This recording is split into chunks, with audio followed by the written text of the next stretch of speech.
From the MIT Energy Initiative, this is What If It Works, a podcast looking at the energy solutions for climate change. I'm Kara Miller. And I'm Rob Stoner.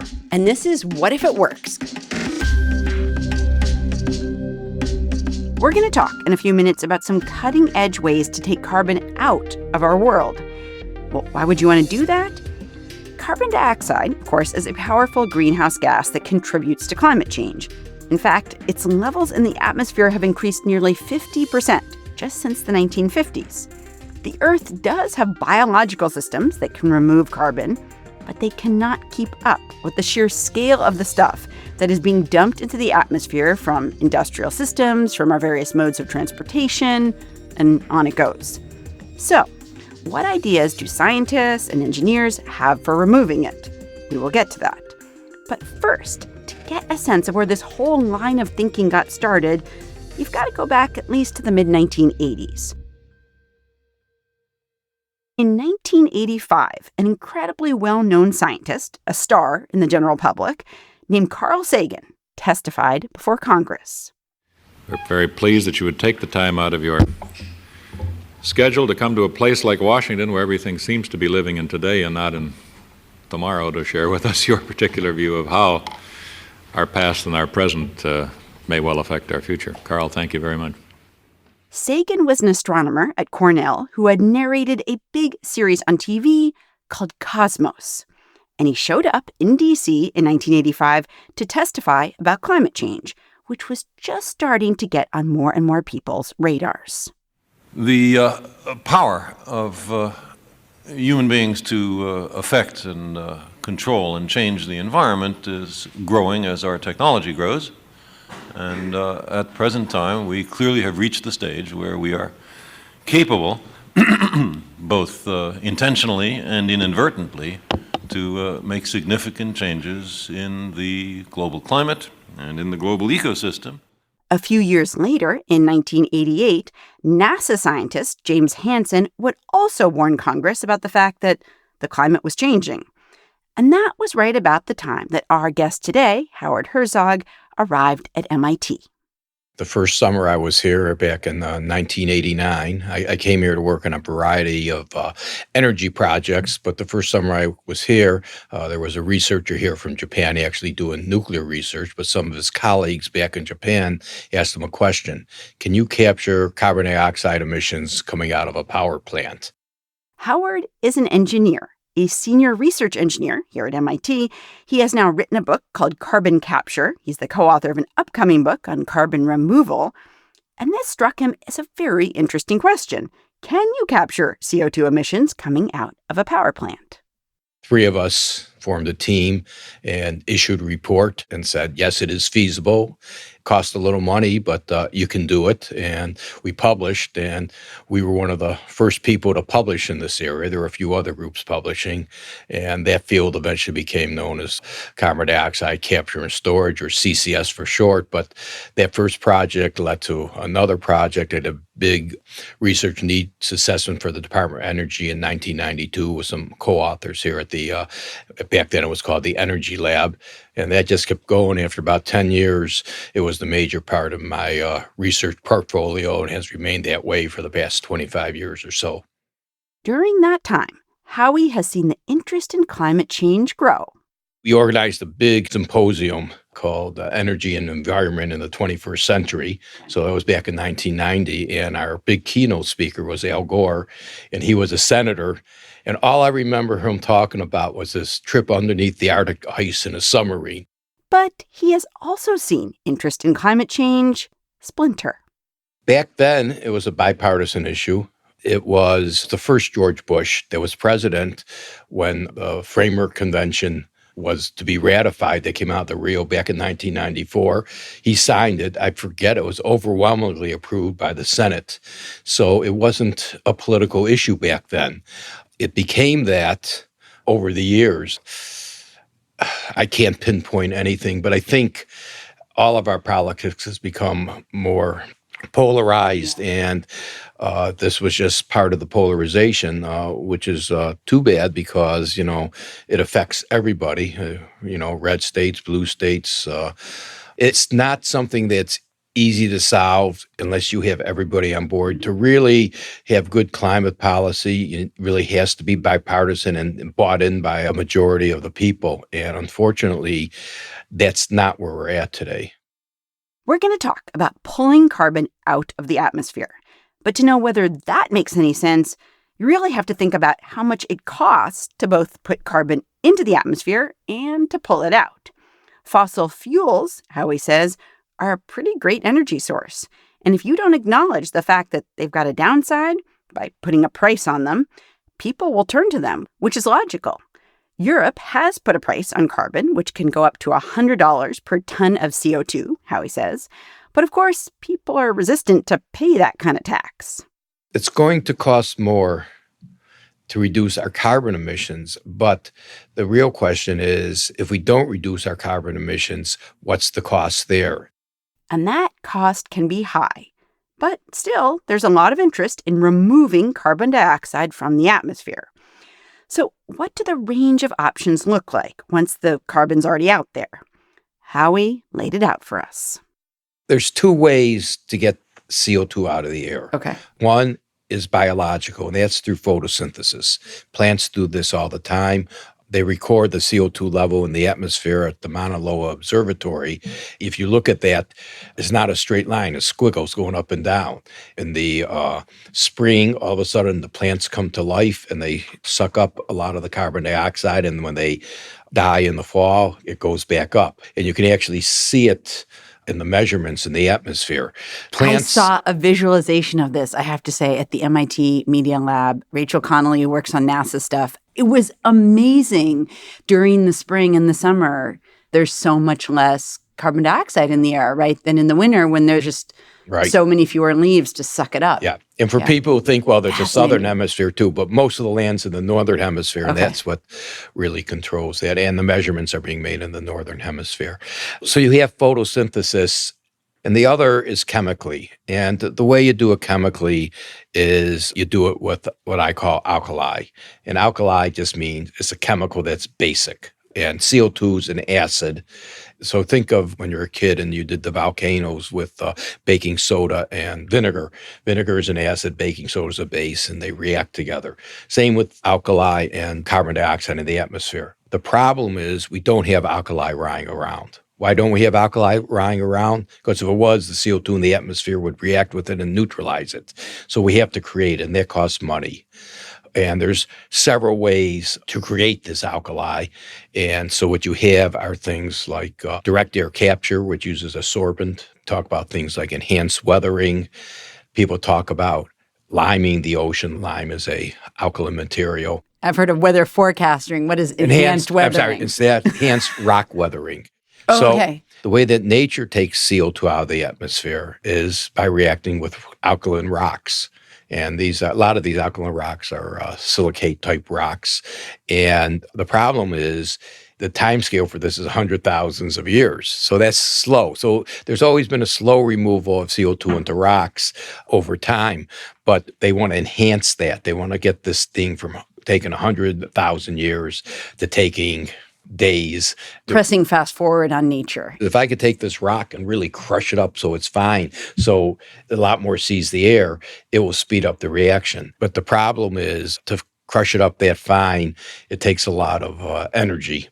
Whatever we look at, those ways take energy. So those are the things. Now, when we go back to photosynthesis, there's two ways to think about it. One is, let's just plant a tree and leave it there.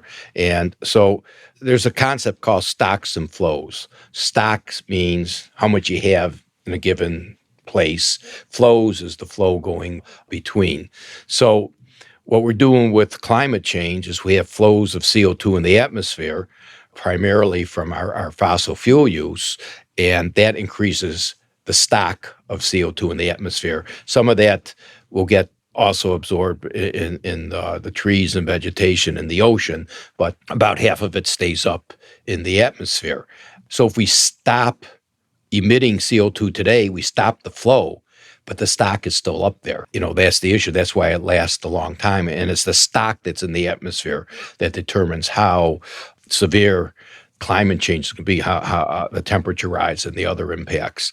So one thing we can do is we can just plant more trees. We can figure out how to get more trees or more stocks of carbon on a certain area.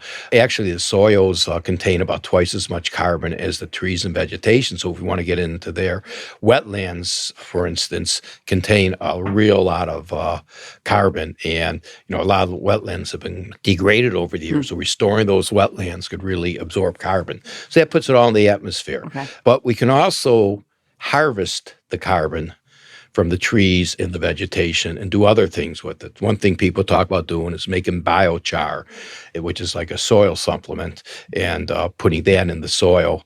But basically, where we are today, that's it. And in general, it's a lot cheaper to reduce emissions. Don't let it get up into the atmosphere in the first place. Right. But there are some removals that are fairly inexpensive. And if they are, and like planting trees is one of them. But there are other issues with that we can come back to, specifically the permanence issue. That's a fine role today, but most of these other ones are very expensive. So you really want to reduce first. But once we reduce 70, 80, 90%, it starts getting very expensive to reduce the last 10 or 20%. And these are what people sometimes call residual emissions. So it may be cheaper, instead of trying to eliminate these residual emissions, to offset them or counterbalance them with carbon removals. So to get fossil fuels off an airplane is not going to be easy. If they electrify airplanes, it'll only be for small planes. All these airplanes are made for jet fuel. There's a lot of issues of safety and everything. So it may cost $1,000 to try to get it off a plane, but we can remove it from the atmosphere for a few $100s. That's a real benefit.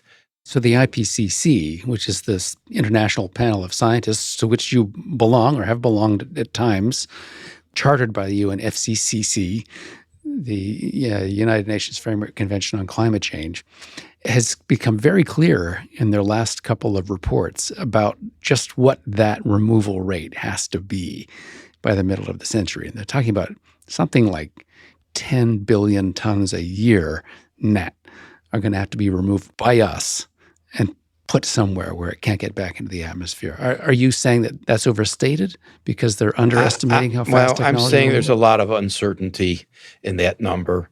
And it's a debate to have in mid-century when we're going to be a lot smarter on the cost and benefits of all this, because we can't start lowering the stock of CO2 in the atmosphere until we get to net zero. So I think our full focus should be getting on net zero.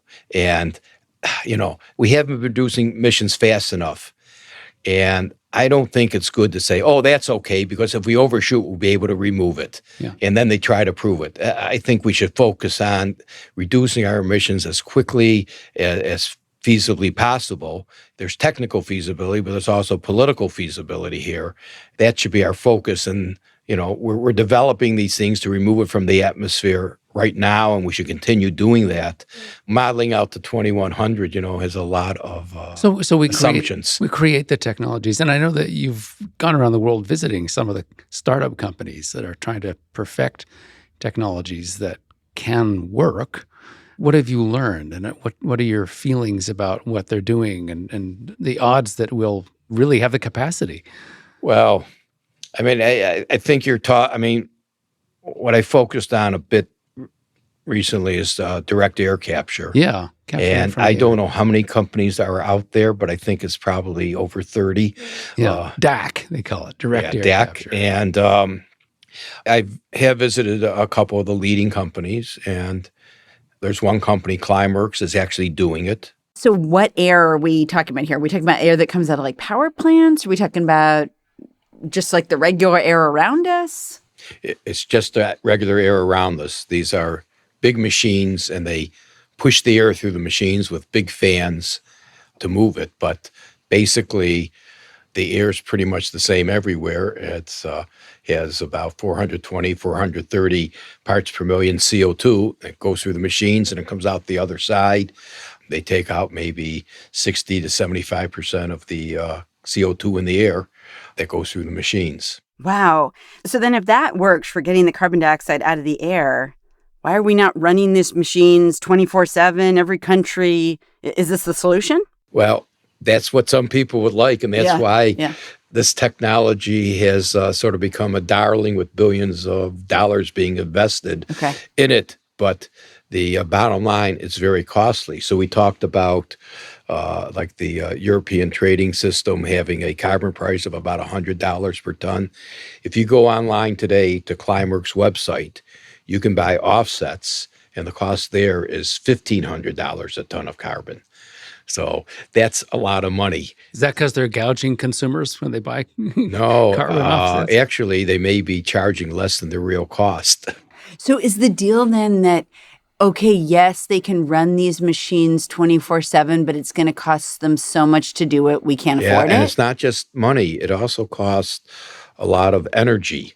So you have to use clean energy. If you hooked up one of these machines to coal-fired power plant, you would actually put more CO2 in the atmosphere from the coal-fired power plant than you would capture from these machines. So you really need... Seems like a bad decision. And the question is, if we have that carbon-free energy, is it better today to use that to take CO2 out of the air, or is it better to supplant fossil fuels we're using today with that clean energy? And it's almost the latter that's the case. So as I say, carbon removal becomes important as we start approaching net zero, get the last 20% or so of residual emissions compensated for.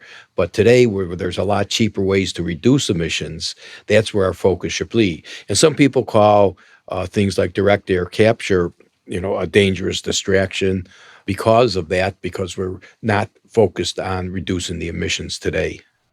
So, okay, so if you're a government or you're a wealthy investor, investing fund, and you're thinking how to deploy money, you work in thinking about carbon capture. Would you say, like, this is not where to spend your money? Go spend it somewhere else. Well, I mean, carbon capture is different from carbon removal.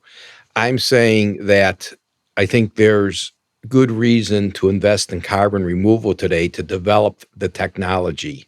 But to deploy it at a large scale, I don't think the time is right yet. But on the other hand, it could take 10, 20 years to really get these technologies commercially ready. There's a lot of carbon removal technologies. We don't know what are the best. And so working on them, we're not really spending a lot of money today in the development of it. Now, of course, if you have a company in trying to develop this, you want to deploy it as much as possible. You better have some patient investors. Yeah, but you either got to get the cost way down, which I think on some of the things are going to be hard because to do it chemically, it costs a lot of money to develop this alkali. You need to process a tremendous amount of air to get out a good amount of CO2 because it's so dilute in the air. So if you want to capture 1 million tons a year, we put out in the United States 5 billion tons of CO2 a year. So just to capture... We put out 5 billion. If you want to capture 1 million... 1 million tons. Which is okay, but not so great. All right. Yeah. You need a structure. So just think of the air going in with a fan. The cross-sectional area is sort of the thing perpendicular. So let's think of it like a building. You need like a 3-story building that's 3 miles long, all covered with fans. That's to capture 1 million, which is 1/1000th of a billion, of course. And we got to get to something like 40 billion. If you want to capture all the CO2 we're putting out, it would take... We don't produce enough electricity to drive these things to even get in the United States to get our 5 billion. But as I'm hearing you talk, I mean, your message is sort of on different time frames. Let's right now, today, reduce our emissions of CO2 where we can.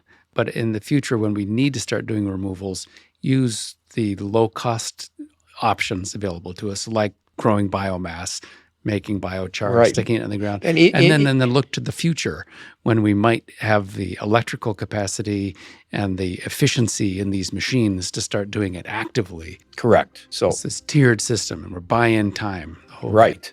And of course, as analysis, we can say that, but the real world's messy. Yeah. So when you have 30 companies out there developing direct air capture technologies, they don't want to wait.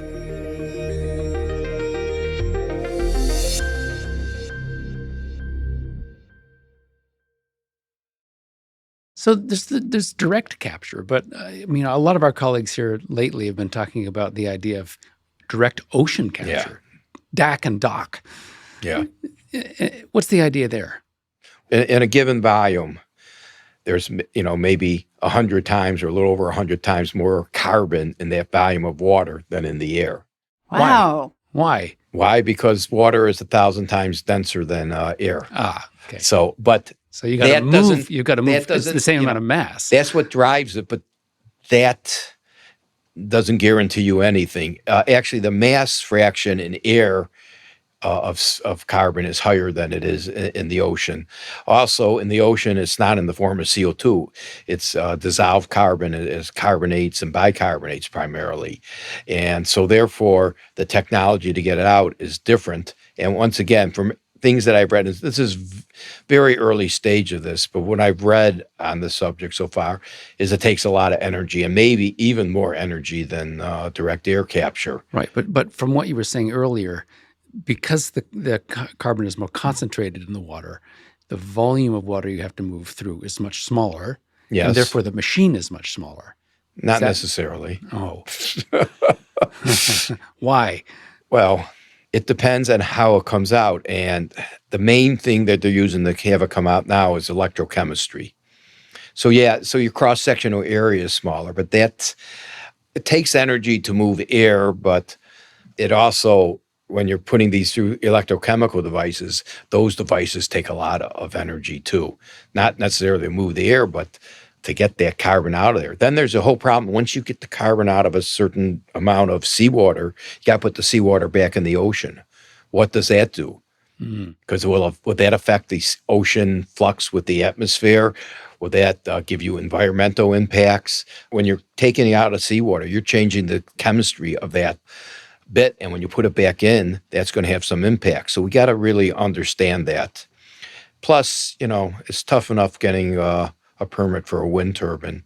When you're going to try to do things in the ocean like that, it's going to take some time getting a permit. I see. You think fishermen and so on might be pushing back a little bit if you're going to start. I mean, that's why it's worth research now to understand these things, to answer these questions. So when you do go for a permit, you have the answers. Do you think, I mean, I know this is projecting forward and I know we don't have the answers, but do you think when we eventually figure out in mid-century how we're going to address climate change, that the idea of actually taking carbon out of the atmosphere or out of water or whatever is going to be a big player here? And it won't just be, let's switch to wind, let's switch to solar, and let's switch the kind of cars we drive, et cetera. It's because of the physics of the problem. It's hard for me saying that's ever going to be cheap.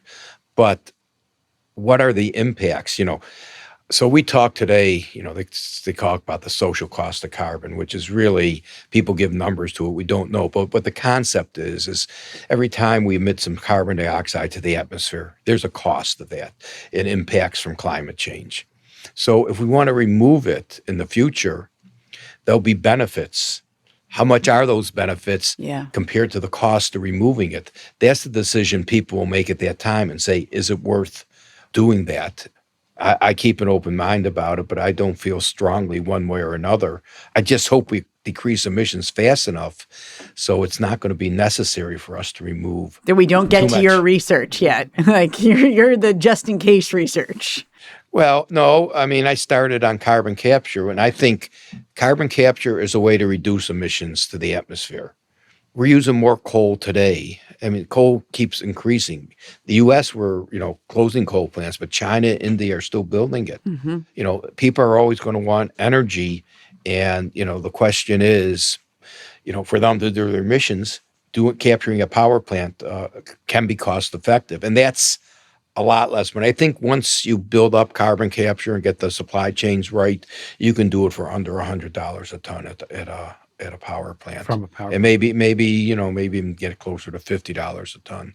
So that's different than we're talking numbers up now in the hundreds of dollars. Or So we haven't really talked about where you put the CO2 once you capture it. Yes. We talked about biochar a little bit, but so basically, where can you put it? So, as I say, there's three reservoirs that they call atmosphere, ocean, and the terrestrial biosphere. So the more we put in the ocean or the terrestrial biosphere, the less is in the atmosphere.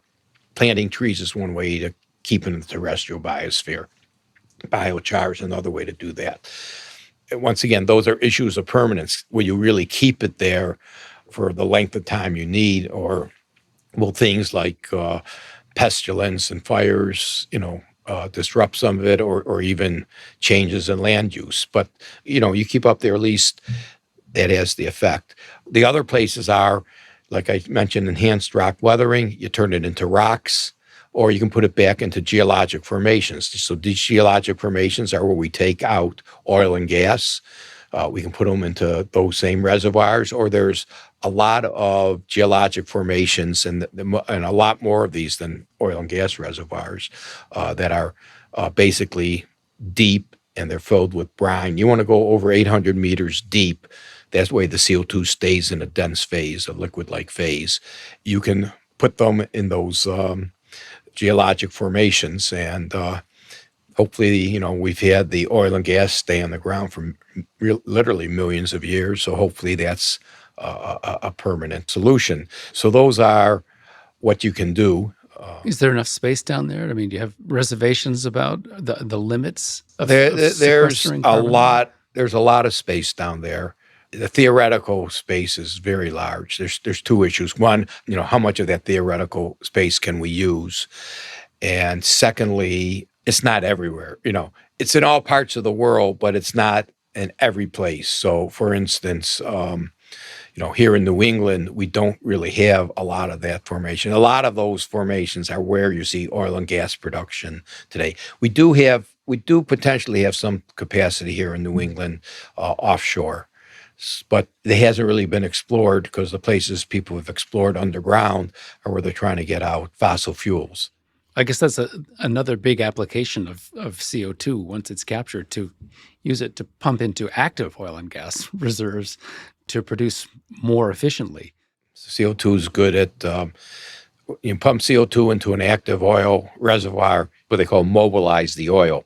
It changes the oil viscosity so it flows better. So there's an irony there. But is that also potentially a pathway to almost have a circular flow of carbon from the reservoir out to where we use it back in again?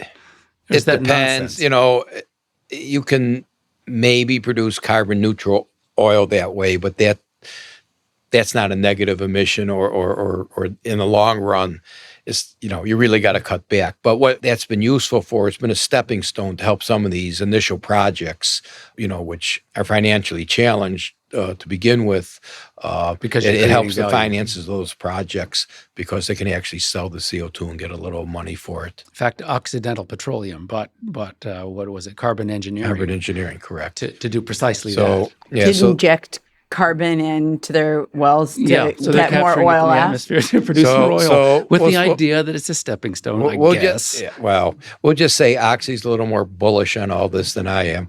They want to have a 500,000 ton a year plant operating by the end of next year. I saw Vicki Gull talking about this recently. I mean, she's quite convincing when you hear her. But yeah, I'm gonna fraught path. I'm gonna go back to the old British proverb: the proof is in the pudding. So, well, Warren Buffett's bullish. I mean, he's so sold on the story that Oxy's putting out that he's acquired most of the company. Wow. Okay. Well, he's often right. This is what he's saying. I take a wait and see attitude. I know we wanted to, I think, finally talk about some of the maybe more fringe ideas of how to really geoengineer. If we think, wow, things are getting too hot, there's too much carbon out there, what can we do? And I feel like these efforts to change clouds, change the weather, these kinds of things, they get a lot of media attention. I don't know if they deserve the media attention, but they seem, I think, so interesting and exciting that people can't resist talking about them. So just first of all, talk about what kinds of things do people talk about that you might be able to do? And then tell us if you can really do that. Yeah, it's the most common one people talk about are solar radiance management putting up a sun sheet. And the most common there is putting aerosol particles up in the stratosphere, and so it reflects sunlight. So this doesn't do anything to the carbon dioxide, but it cools the earth. So wait, so the idea is you've got the sun's rays coming down, and you're like, no, let's reflect them back. Right. We don't want them here. Okay. And there's a whole series of things to do it. So this goes back a long time. There was a National Academy study sometime around 1990. I can't remember the exact date. And it was really thick. It might have been 1,000 pages. And they had like a 15 or so page appendix. They had a lot of appendices, and one was on geoengineering. So there's a really thick report, this one appendix.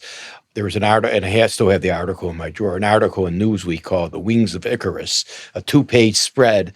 And all they talked about from that report were the geoengineering ones. Talked about shooting Navy shells up in the atmosphere to do sulfates, and putting a sunshade, actually putting things in space at some of these Lagrangian points. Still talking about that. I know they're still talking about it. And it's something people like to talk about. I actually have a section in the new book saying, is carbon removal geoengineering? And I think the answer, there's an array, and it depends how you define geoengineering. People don't know. So people say when we're emitting CO2 up our chimneys or our tailpipes is a geoengineering experiment because we're changing the earth. It's causing climate change. In that case, anytime we remove it would be too. But probably the most benign in terms of that is direct air capture, because you're really not affecting anything except taking the CO2 out of the air. And I think that's another reason people like it a lot.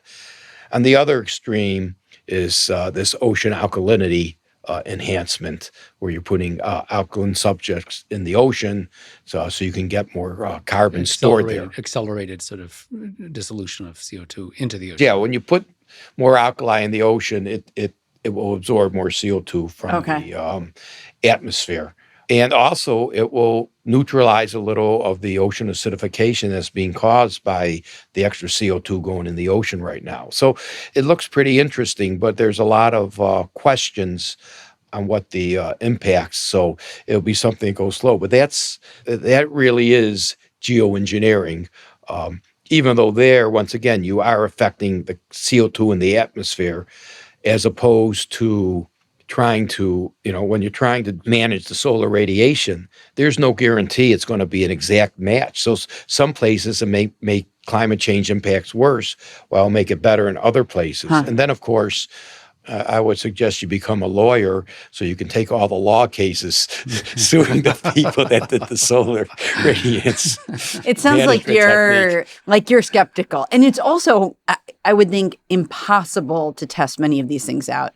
Until you just do it and you decide we're going to pull the trigger and do this. Yeah, down the street, or maybe I should say up the river at Harvard, they were going to do an experiment on this in Sweden, and it ran into opposition, and they never ran the experiment because of the local opposition.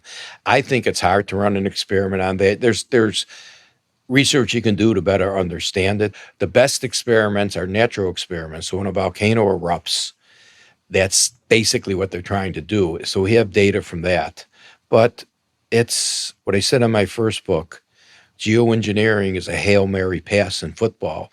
And you ask any football coach, you want to avoid the Hail Mary. Yeah. So I guess that same caution, it doesn't work most of the time. But that same caution applies to direct ocean capture as well, from what you were saying earlier. We're going to be affecting the alkalinity of the ocean and its biology very locally.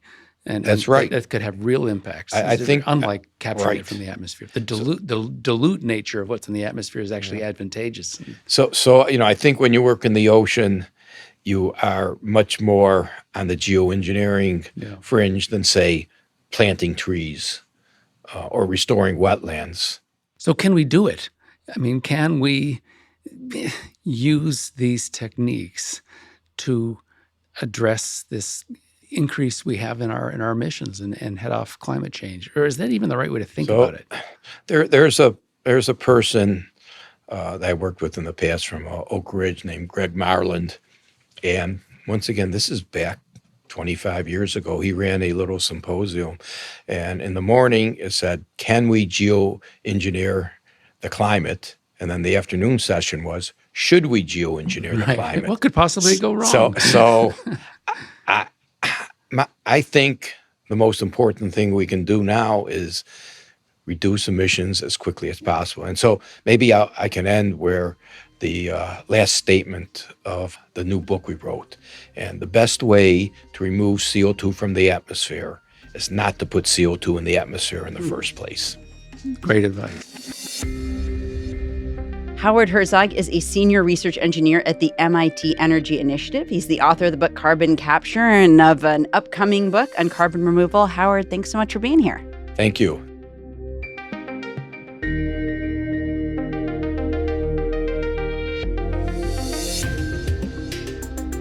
What If It Works is a production of the MIT Energy Initiative.